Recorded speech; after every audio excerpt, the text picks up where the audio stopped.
ಅಂಗಡಿ ಮಾಲೀಕರಿಗೆ ನೋಟಿಸು ನೀಡದೆ ಗುತ್ತಿಗೆದಾರರು ಅಂಗಡಿ ತೆರವಿಗೆ ಮುಂದಾದ ಘಟನೆ ಪರ್ಕಳದಲ್ಲಿ ನಡೆದಿದೆ. ಭಾನುವಾರ ಮುಂಜಾನೆ ಏಕಾಏಕಿ ಅಂಗಡಿಗಳನ್ನು ತೆರವು ಮಾಡಲು ಜೆಸಿಬಿ ಜೊತೆ ಆಗಮಿಸಿ 2 ಅಂಗಡಿಗಳನ್ನು ತೆರವು ಮಾಡಿದ್ದಾರೆ. ಈ ಸಂದರ್ಭ ಗುತ್ತಿಗೆದಾರರು ಮತ್ತು ಮಾಲೀಕರ ನಡುವೆ ಮಾತಿನ ಚಕಮಕಿಯೂ ನಡೆದಿದೆ. ಅಂಗಡಿ ಮಾಲೀಕರು ಕಾರ್ಯಾಚರಣೆಗೆ ತಡೆಯೊಡ್ಡಿದ್ದು ಜೆಸಿಬಿ ಮುಂದೆ ಮಲಗಿ ಪ್ರತಿಭಟನೆಗೆ ಮುಂದಾಗಿದ್ದಾರೆ. ಕಾಮಗಾರಿಯನ್ನು ಸಂಪೂರ್ಣವಾಗಿ ಸ್ಥಗಿತ ಮಾಡಿ ಹೆದ್ದಾರಿ ಸಂತ್ರಸ್ತರ ಸಭೆ ಕರೆಯುವಂತೆ ಆಗ್ರಹಿಸಿದ್ದಾರೆ. ನಗರ ಪೊಲೀಸರು ಸ್ಥಳಕ್ಕೆ ಆಗಮಿಸಿ ಪರಿಶೀಲನೆ ನಡೆಸುತ್ತಿದ್ದಾರೆ.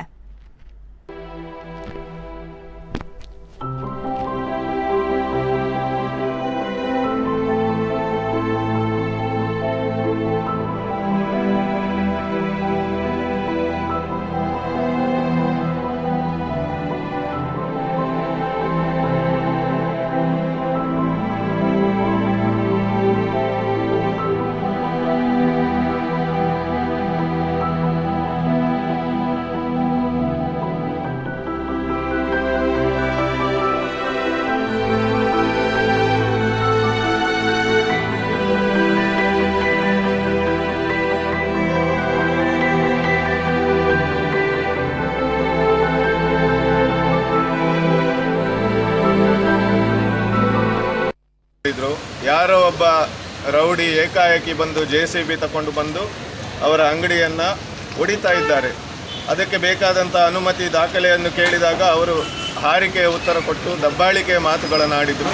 ಹಾಗೆ ಇಲ್ಲಿ ಬಂದು ನಾನು ವಿನಮ್ರವಾಗಿ ಒಂದು ವ್ಯಕ್ತಿ ಇದನ್ನು ಮಾಡಿಸ್ತಾ ಇರೋರ ಹತ್ರ ನಿಮಗೆ ಅನುಮತಿ ಇದೆಯಾ, ಇದು ಯಾಕೆ ಮಾಡ್ತಾ ಇದ್ದೀರಾ, ನೀವು ಸರ್ಕಾರದವರ ಅಂತ ಕೇಳಿದಾಗ ಹೌದು ನಾವೇ ಮಾಡೋದು, ನಮಗೆ ಅನುಮತಿ ಇದೆ ಅಂತ ಹೇಳಿದರು. ತೋರಿಸಿ ಅಂತ ಹೇಳಿದ್ದೇವೆ.